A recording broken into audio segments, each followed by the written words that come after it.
What if I told you that in an era of strict etiquette, there existed a caste of women doomed to complete solitude in the midst of bustling mansions?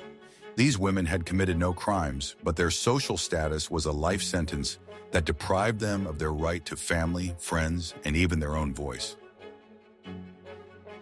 Victorian England created a unique and cruel trap for thousands of educated girls, turning them into shadows gliding through the corridors of wealthy homes. They were too poor to be considered equals to their hosts, but too noble to sit at the same table with the servants. This is the story of women who lived in a gray area, belonging to neither world, and whose every day was a battle to preserve what remained of their dignity. They were called governesses, but behind this respectable word lay the tragedy of thousands of broken lives and unfulfilled hopes. We are used to seeing them in novels as romantic heroines, but the reality was steeped in the cold of unheated rooms, in the silence of isolation. Watch the video to the end, and you will learn how a prudish society slowly destroyed those whom it trusted with its most precious asset, the upbringing of the next generation.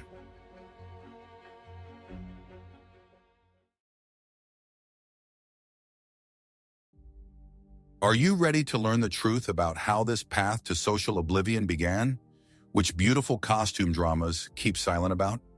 The process of hiring a governess resembled a humiliating inspection of goods at a market, where instead of the quality of the fabric, manners and origin were evaluated.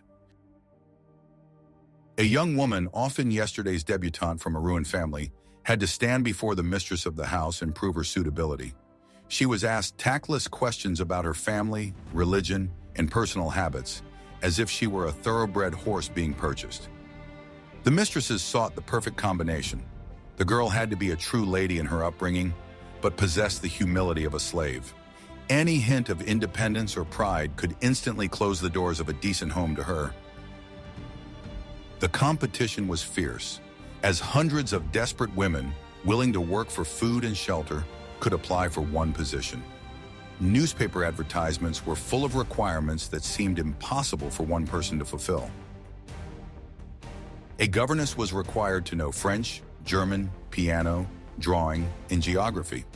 At the same time, she had to have a gentle disposition and never complain about the conditions.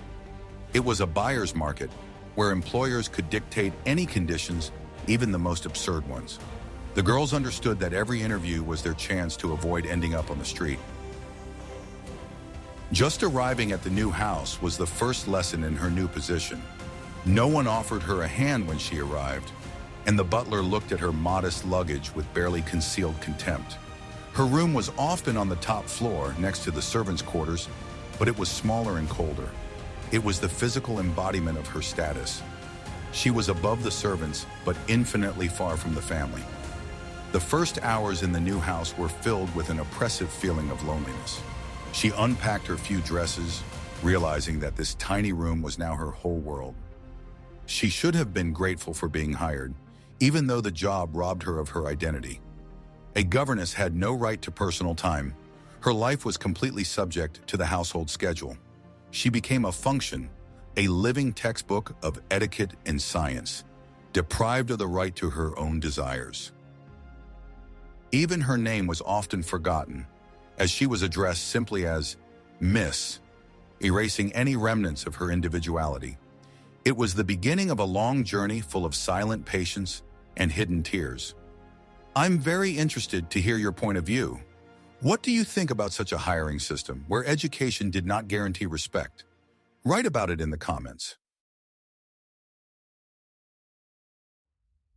Guess how long it took the governess to realize that she had become a ghost in a living house? The hardest test for these women was not their work, but their uncertain social status. A governess was not a servant, so she was forbidden to participate in conversations with maids, cooks, and footmen. She lived among people, but constantly felt that her presence caused tension. This feeling of alienation haunted her from the first day of her service. The servants in turn often hated governesses, considering them a burden that required special treatment. It seemed to them that the governess interfered with their established order, even though she herself did not belong to their world. She earned little, but still more than ordinary servants, which made her a lucrative target for discontent. This hostility from the lower classes created an atmosphere of cold isolation around her. Over time, the governess realized that she had no one to rely on. To the servants, she was neither fish nor fowl, a woman who wanted the respect of a lady but remained an employee. Her demands were perceived as insolence because she did not fully belong to any rung of the social ladder.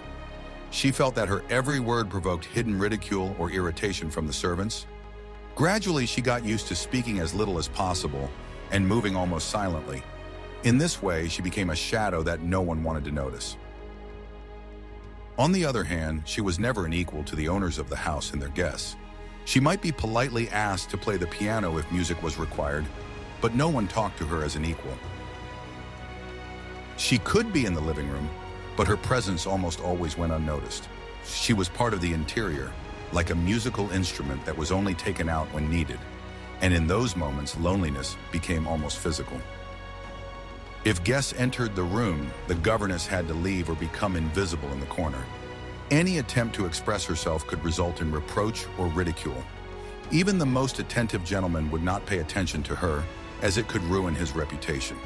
She watched the social life that took place around her, but was not allowed to enter it.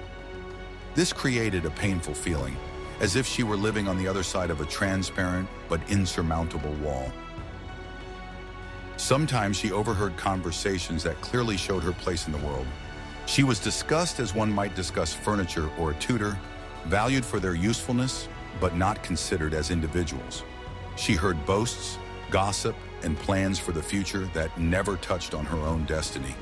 This invisible distance between her and her employers seemed unchangeable, and the longer she served, the more she realized that it was growing. Meal times were a daily reminder of her humiliating position. She could not dine with the servants, as this was considered inappropriate for an educated woman, but she was only invited to the master's table when there was an empty seat to fill. Most often, a tray was brought to her room or classroom where she ate in complete solitude. These quiet meals were etched in her memory as a symbol of her isolation from everyone else. The food was often cold, left over from the master's dinner, which further emphasized her low status. She understood that she would not be able to earn anything better, even if she performed her duties perfectly. Loneliness made every meal difficult and unpleasant. Sometimes she tried to read while eating to distract herself, but the loneliness remained. It was the quietest and loudest reminder of her position at the same time. Even in church, where everyone should be equal before God, the division remained. The governess sat behind the family, but separately from the servants, occupying her narrow and almost invisible niche. She had to dress modestly so as not to overshadow the mistress, but decently enough so as not to disgrace the house. This was difficult on her small salary, as her clothes needed to be constantly updated. Any attempt to look brighter could be taken as a challenge. Her existence was filled with paradoxes that could not be resolved. She had to teach children the manners of high society without having access to it herself. She had to be an authority figure without having any real power and constantly feeling the uncertainty of her position. She was a lady by upbringing, but a servant by circumstance, which shattered her self-esteem. She lived in a cage of conventions that could not be opened with a key. Do you think society treated these women fairly by locking them in a cage of conventions?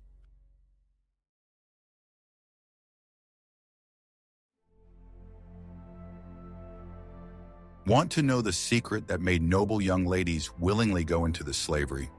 The reason that drove thousands of women into governess work was painfully prosaic: the collapse of their father's fortunes. The Victorian economy was unstable, and the bankruptcy of the head of the family could instantly throw his pampered daughters into a cruel reality. At that time, there were only two decent paths for a woman from a good family: marriage, or, if that failed, work as a governess. Any other job, seamstress, saleswoman, or factory worker, meant an instant fall to the bottom of society. Becoming a governess was the only way to earn a living while retaining the formal status of a lady. This often happened suddenly: the death of a father, a bad investment, or a brother's card debt. Yesterday's life of balls and receptions disappeared, leaving only the need to survive. These women had no practical skills other than playing musical instruments and embroidering. Their education was decorative, intended to adorn their husband's living room, not to earn a living. The irony of fate was that these useless skills became their only commodity. They sold what they had been taught for pleasure so as not to starve to death. Many of them not only supported themselves, but also helped their impoverished parents or younger brothers and sisters. A significant portion of their meager salaries was sent home, leaving the governess herself with virtually no means of support. They economized on everything: candles, writing paper, shoe repairs. Every coin spent caused feelings of guilt and fear for the future. It was a hidden, shameful poverty disguised as propriety. Society preferred to ignore this economic tragedy, pretending that everything was fine. It was believed that working as a governess was a noble mission, not a necessary measure. But the women themselves understood perfectly well that they were failures who had not been lucky enough to marry or be born rich. Every morning they woke up thinking that their lives had not gone according to plan. Their pride suffered daily when they had to ask for their salaries, which were often delayed. Financial dependence made them completely defenseless against the whims of their employers. They could be fired without recommendation on a whim, which meant the end of their career. The fear of ending up on the street without a means of subsistence was a constant companion of the governess. They endured capriciousness, coldness, and neglect because the alternative was even worse. It was a life on the edge of an abyss, where one wrong step could lead to complete disaster. Don't forget to like if you were moved by the fate of these women.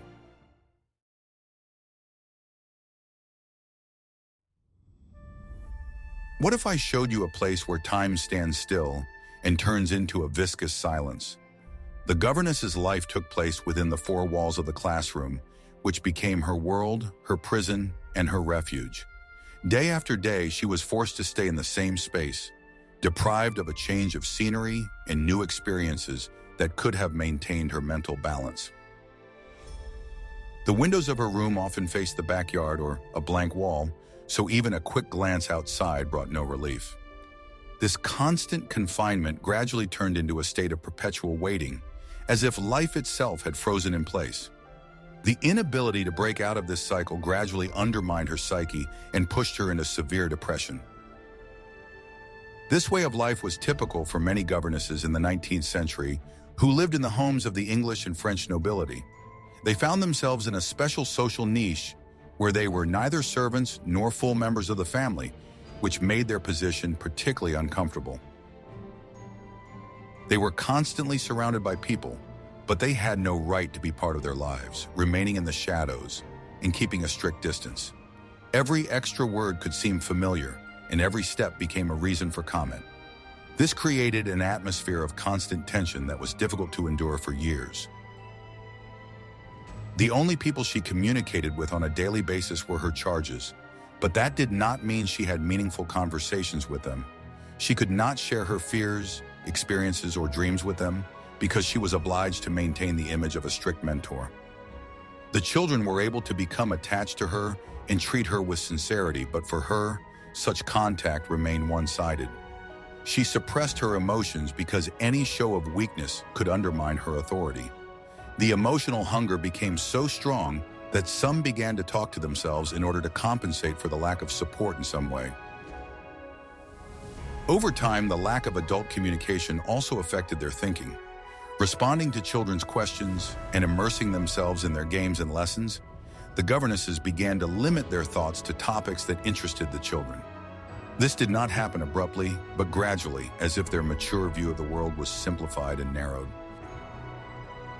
They felt that they were losing the ability to think freely as they had before, because there were almost no intellectual interlocutors in their lives.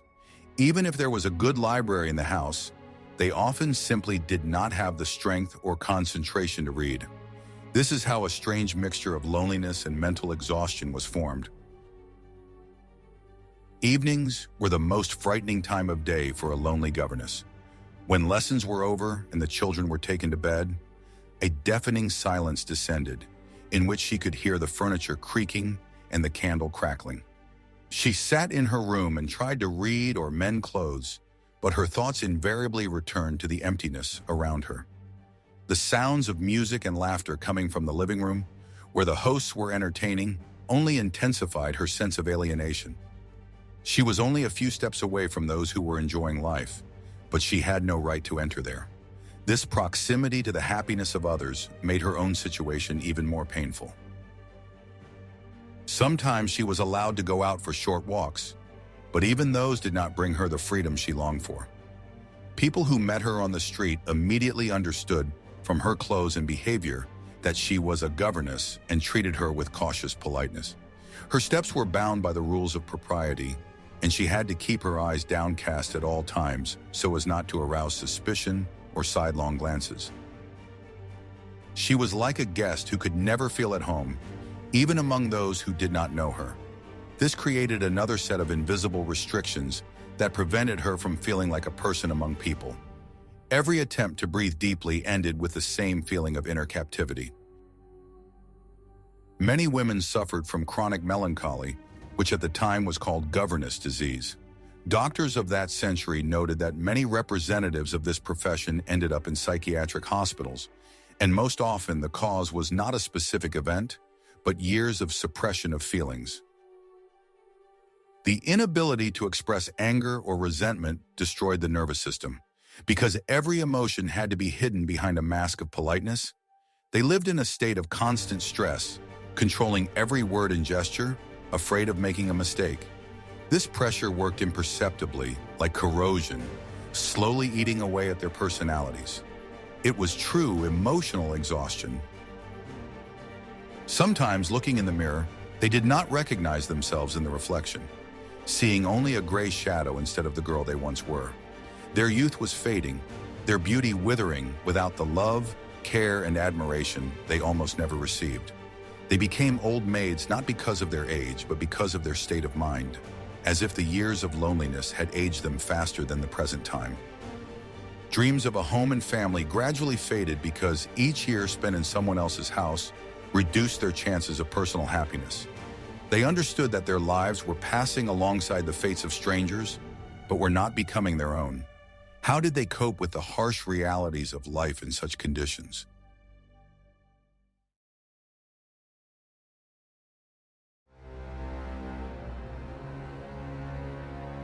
The governess's working day began long before the owners of the house woke up. She had to make herself look impeccable, as her appearance was a reflection of her professionalism. A strict dress, perfectly styled hair, clean cuffs, not the slightest negligence was allowed. Even if the room was below freezing and the water in the jug was covered with a crust of ice, she had to look neat and tidy. This required iron self-discipline and took a lot of time in the absence of amenities. The learning process lasted for hours and required tremendous effort and encyclopedic knowledge from the governess. She had to teach history, geography, arithmetic, penmanship, literature, and foreign languages. At the same time, teaching aids were often lacking, and she had to rely on her own memory and ingenuity. She had to answer thousands of questions, remain patient, and keep her students interested. It was exhausting intellectual work without breaks or days off. In addition to teaching, the governess was responsible for instilling good manners and moral values. She monitored the children's posture, how they held their cutlery, how they spoke, and how they moved. It was constant supervision that never let up for a minute throughout the day. The governess was a living example, a model of behavior that she herself had to live up to every second. Any mistake she made could be noticed and held against her. Walks in the fresh air were also part of her duties, regardless of the weather or how she felt. She had to accompany her charges to the park or garden, ensuring their safety and decorum. These were often the only moments when she could leave the house, but even then, they were not a respite. She could not simply sit on a bench and relax. She was at work, under the watchful gaze of passers-by and servants.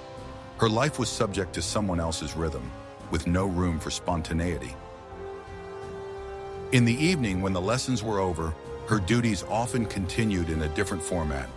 She might be asked to mend children's clothes, check notebooks, or prepare materials for the next day. Often, the mistress would ask her to do small tasks, write invitations, sort out sheet music, or read aloud. It was impossible to refuse, as this would be perceived as insolence and ingratitude. The governess was a universal assistant whose time was considered the property of her employer.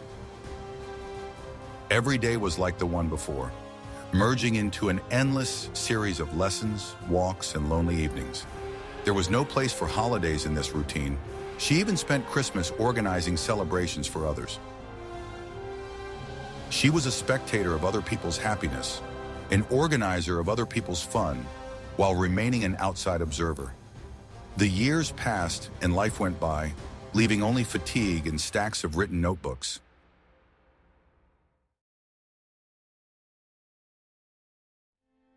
Are you ready for the shocking truth about how much the labor of an educated woman was valued?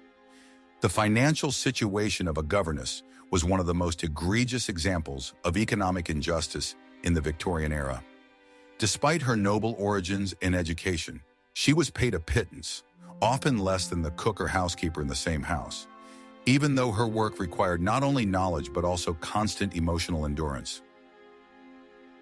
The average salary was between £20 and £40 a year, and this amount remained virtually unchanged for decades, even as the cost of clothing and household items rose significantly. By comparison, a good cook could earn around £60, and a butler often earned even more and had much more influence in the house. This difference in income seemed particularly unfair, considering that the governess was effectively responsible for the education of the family's future generation. From these modest means, the governess had to provide for her entire wardrobe, which became a heavy financial burden. Dresses had to be not only of good quality, but also appropriate to her status, so as not to look poorer than those she was supposed to educate. Fabric, tailoring, and small accessories cost more than many could imagine, because the attitude of those around her depended on her appearance. She had to buy gloves, hats, and shoes, as any deviation from the accepted norms could cause discussion or ridicule. She often paid for laundry services because maintaining a neat appearance was an essential part of her job. After all these expenses, she was left with an amount that was impossible to live on without strict economy. Even small items, such as candles or lamp oil, had to be paid for out of her own pocket. In the evenings in her small room, she often blew out the light early in an attempt to save a little money. In some houses, she might be given a little fuel or laundry soap, but this was the exception rather than the rule. The governess had to carefully calculate every penny to make it last until the next payment, which could be delayed for a long time. Sometimes it became so difficult that she was forced to ask her relatives to send money, even though she understood perfectly well how difficult it was for them. This created a constant feeling of shame, as if she was unable to cope with adult life, when in fact she was living in monstrously unfair conditions. Many employers believed that they were doing the governess a huge favor by providing her with room and board, and therefore saw no need to pay her a decent salary. They sincerely believed that, in gratitude, the woman should perform all her duties without complaint. Delays in payment were common, and sometimes she might be hinted that it was improper to discuss money. The governess had to remind her employers about her salary, which was perceived as insolence and a violation of subordination. She risked irritating her employers, and any dissatisfaction could lead to dismissal without a reference. This situation made her even more dependent and deprived her of confidence in the future. The lack of insurance or any pension provision made the governess's future frighteningly uncertain. She could not save money for old age or illness, because almost all her income went to mandatory expenses. Illness meant a real disaster, because if she could not work, she could be asked to leave the house without any guarantees. No one paid for her doctor or medicine, even if her health deteriorated due to overwork. Many women who fell ill ended up in shelters or in the care of relatives who themselves lived modestly. This fear of the future accompanied them constantly and intensified their sense of helplessness. The comparison with men's salaries at the time was particularly humiliating. A male home tutor earned several times more for a similar or even smaller amount of work and was treated with great respect. It was believed that a man provided for his family which meant that his work was valuable by definition, while a woman supposedly worked only temporarily. Women's intellectual labor was systematically devalued and was hardly ever discussed as a problem. Society stubbornly maintained the idea that women did not need a lot of money, since they were not expected to have ambitions or strive for independence. It was this attitude that shaped the entire system of hiring governesses and made them the most vulnerable class of educated women. This attitude toward women's labor reflected deeper stereotypes of the era. An educated woman was seen as an exception rather than the norm, and her knowledge was often considered something of an ornament rather than a real professional asset. A governess might be fluent in several languages and brilliantly knowledgeable about literature and music, but her skills were rarely recognized as worthy of high pay. She might work 10 hours a day, making lesson plans and checking assignments, but this was not seen as a serious profession. Men's occupations, even less complex ones, were valued more highly simply because they were considered part of the social order. This hierarchy of labor kept her at the bottom of the social ladder.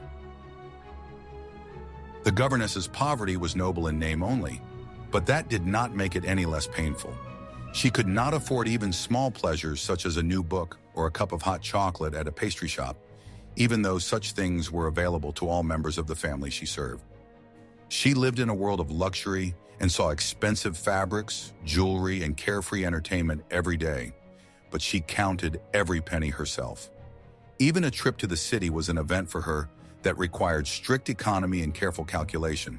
This constant proximity to wealth, to which she had no access, only emphasized her own poverty. She was close to an abundance that would never belong to her. Sometimes this duality became particularly painful. She could read books to the children about travels and adventures that she herself could never afford, or teach them music without being able to buy a single music book for herself. Her knowledge served others, but almost never worked for her own future. The governess often realized that, year after year, she was losing her chance to escape poverty because her work did not open doors to more prestigious professions. She seemed to be moving in a vicious circle where each new contract only prolonged her dependence. And all this was happening in a society that considered such an order to be natural. Why do you think women's intellectual labor was valued less than the physical labor of servants?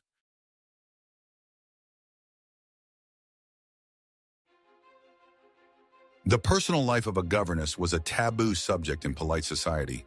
In fact, by choosing this profession, a woman was signing herself up for a life of celibacy. The men of high society in which she moved did not consider her a potential bride because of her poverty and status as a hired worker. Marriage to a governess was considered a terrible misalliance, capable of destroying a gentleman's reputation and causing a rift with his family. She was invisible to the aristocratic marriage market, a piece of furniture with no gender or attractiveness. On the other hand, working-class men or servants were also out of her reach. Her upbringing and class prejudices prevented her from tying her life to a footman or farmer. It would have been a fall even lower than working as a governess, a complete rejection of her noble origins. She was stuck between classes even in matters of love, too poor for the rich, too educated for the poor. Her social circle was so narrow that it was almost impossible to meet someone of her own class. Employers often jealously monitored the governess's morality, suppressing any attempts at flirtation. Housewives were terrified that a young governess might seduce their husband or eldest son. Therefore, preference was often given to older women or those who were not particularly beautiful. A beautiful governess was a threat, a time bomb in a respectable home. She had to hide her femininity, dress strictly, and behave as aloofly as possible. The novels described in books where the governess marries the owner of the estate were a beautiful fairy tale, far from reality. In real life, such relationships, if they happened at all, more often ended in disgrace and dismissal for the woman, rather than marriage. A governess who entered into a relationship with a man from the family became fallen, losing her job and references. For her, it was the end of her life, while the man got off with a slight scare and reprimand. Loneliness became her constant companion for many years. She saw her pupils grow up, go out into the world, and get married, while she remained in the same place. Other people's weddings, other people's children, other people's family happiness. All this passed before her eyes without touching her. She was an eternal witness to other people's lives, deprived of the right to her own. By the age of 30, a governess was already considered an old maid, whose chances of marriage were zero. She resigned herself to her fate, hiding deep inside her longing for tenderness and care. Her family became strangers who could kick her out at any moment. It was emotional orphanhood amid living feelings and desires.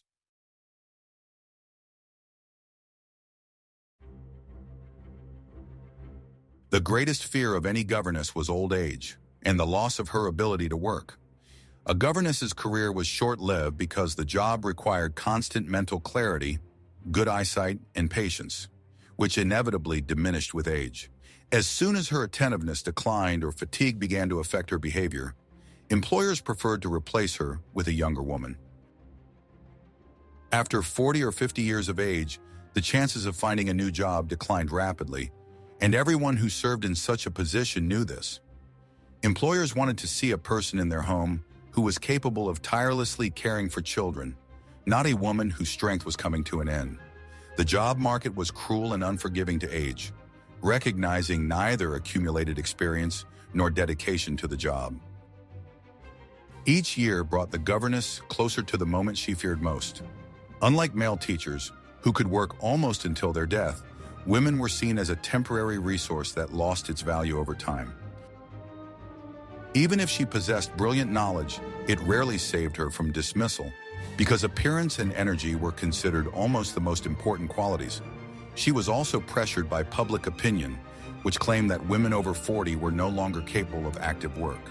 A governess could sense the inevitability long before she was told the decision. This knowledge turned every working year into a quiet struggle against time. A governess dismissed because of her age found herself in a catastrophic situation that was almost impossible to remedy. Due to her meager salary, she had no opportunity to accumulate significant savings, and helping her relatives over the years only increased her own vulnerability. She had no home of her own because she had lived her entire life in rooms provided by her employers. Relatives on whom she sometimes pinned her last hopes were often poor or long dead. Thus, the woman was left completely alone, entering a world where she had to pay for any shelter. This loneliness made old age even more frightening than poverty. There were several charitable organizations that tried to support former governesses who had fallen into extreme poverty. The most famous was the Institute for Governesses, founded in the middle of the century, but its capabilities were very limited. The organization could allocate small pensions or a place in a shelter, but there were significantly fewer such places than those who needed help. The waiting list stretched on for years, and many women died before reaching the end of the list. To receive assistance, one had to undergo rigorous checks, which were humiliating and painful for those who had spent their entire lives trying to maintain their dignity. But even after all the checks, they could still be refused if there were not enough funds. Sometimes philanthropists held fundraisers among wealthy people, but even that rarely changed the reality. Governesses, whose knowledge was once valuable to wealthy families, now became beggars, dependent on random charity. They had to prove that they were truly destitute, even though their situation was already obvious. Such a system was humiliating and hopeless because assistance depended not on merit, but on the random decision of a commission. Many women preferred to endure poverty alone rather than suffer such humiliation. Their fate became a silent testimony to how society treated those it had used for many years. Many former governesses ended their days in workhouses, which were considered the most terrible institutions in Victorian England. They were ruled by harsh rules, cold and overcrowding, and conditions were sometimes worse than in prisons. People ended up there only as a last resort when there was no other option. For a governess who once read classics to children, spoke French, and knew how to behave in society, ending up in such a house was a blow from which it was difficult to recover. There, amid disease, rudeness, and endless labor, those whose lives had been devoted to raising other people's children lived out their days. The contrast between the velvet living rooms of their youth and the cold walls of the workhouse was monstrous. Some women tried to delay the tragic end with odd jobs. They took up sewing, copying texts, or gave private lessons for pennies, hoping to hold out a little longer. But their eyesight deteriorated from the fine work, and their trembling hands could no longer perform tasks that had once seemed easy. Each new order was a struggle and brought in less and less money. Old age in a cold attic became a common ending, with women desperately clinging to what little independence they had left. It was a quiet struggle that almost no one noticed. Society used their resources and discarded them as soon as they became unnecessary, as if they were not people but mechanisms. It preferred to view governesses as temporary assistants rather than individuals with needs, feelings, and futures. Even the noble ladies who entrusted them with the upbringing of their children rarely thought about what would happen to these women in 10 or 20 years. Talking about the fate of old governesses was considered indecent because it reminded people of a social responsibility that no one wanted to take on. Thus, indifference became the most terrible feature of the era, hidden behind outward propriety. The fate of old governesses was a silent reproach to Victorian morality and one of the most notable hidden tragedies of the century. It showed how easily society admired the self-discipline and diligence of women as long as they were young and useful. But as soon as their strength waned, their past merits ceased to matter. Behind the closed doors of large houses, the fates of those who had devoted their lives to raising other people's children disappeared. And this silence made their end even more bitter and unjust.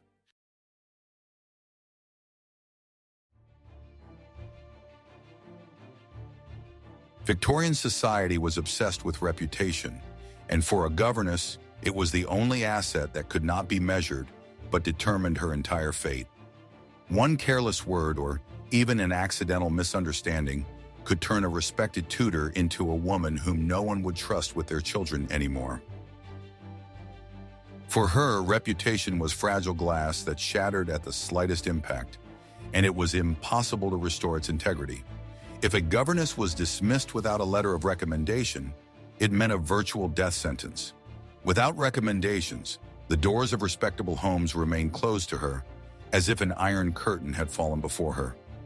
Thus came instant social death, from which there was no escape.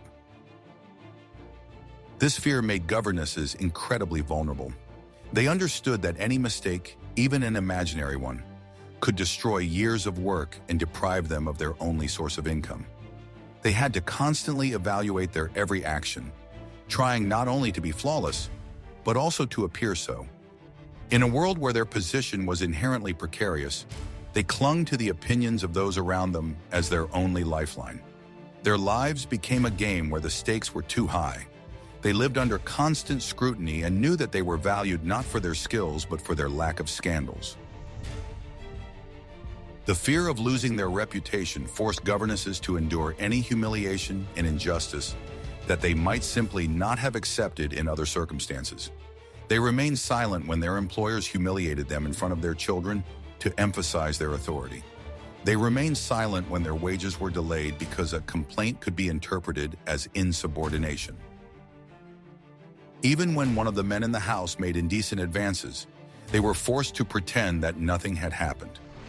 Any scandal was interpreted to their disadvantage, regardless of the truth. Society almost automatically sided with the wealthy employer rather than the poor, defenseless woman. The presumption of guilt hung over the governess like the sword of Damocles. Even a rumor thrown out casually could ruin her life. A woman could be a model of behavior throughout her career, but one malicious word from a maid or a jealous mistress would undo everything. And no one would have bothered to figure out who was right and who was wrong, because such investigations were considered a waste of time. It was more profitable for society to accuse a powerless tutor than to question the honor of a respected family. Thus, reputation became a weapon directed against the governess herself.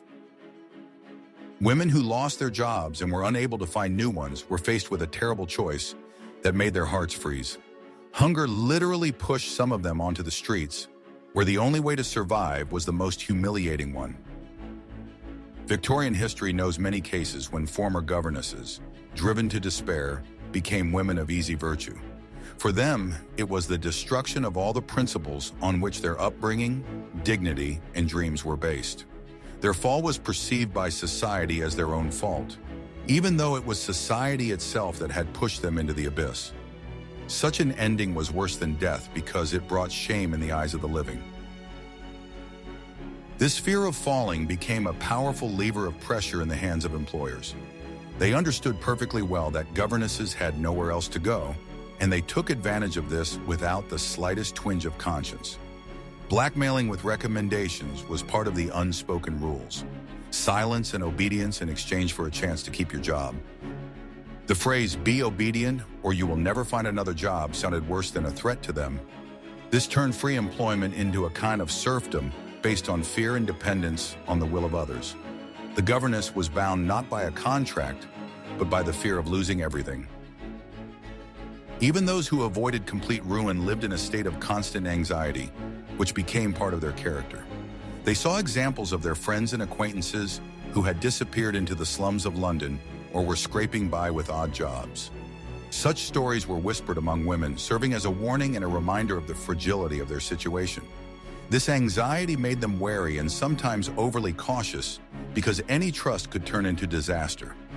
It was as if they were living among invisible traps from which there was no escape. The world around them seemed hostile and cold. Over time, constant fear became not just a feeling, but part of their personality. They learned not to show emotion because any sign of weakness could be used against them. The governesses became withdrawn, suspicious, and distrustful of the good intentions of those around them.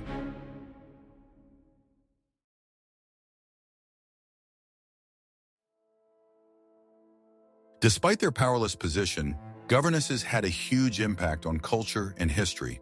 They raised generations of British aristocrats, instilling in them knowledge and moral principles.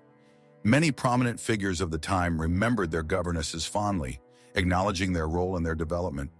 They were the invisible architects of society, shaping the minds and souls of future politicians, writers, and scientists. Their work was the foundation on which the British Empire was built. Despite their powerless position, governesses had a huge impact on culture and history. They raised generations of British aristocrats, instilling in them knowledge and moral principles. Many prominent figures of the time remembered their governesses fondly, acknowledging their role in their development. They were the invisible architects of society, shaping the minds and souls of future politicians, writers, and scientists. Their work was the foundation on which the British Empire was built.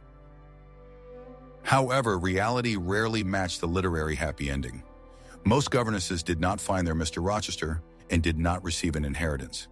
Their lives remained prosaic, full of deprivation and hard work. But even in this prose, there was room for quiet heroism. They preserved their humanity and culture in conditions that should have broken them.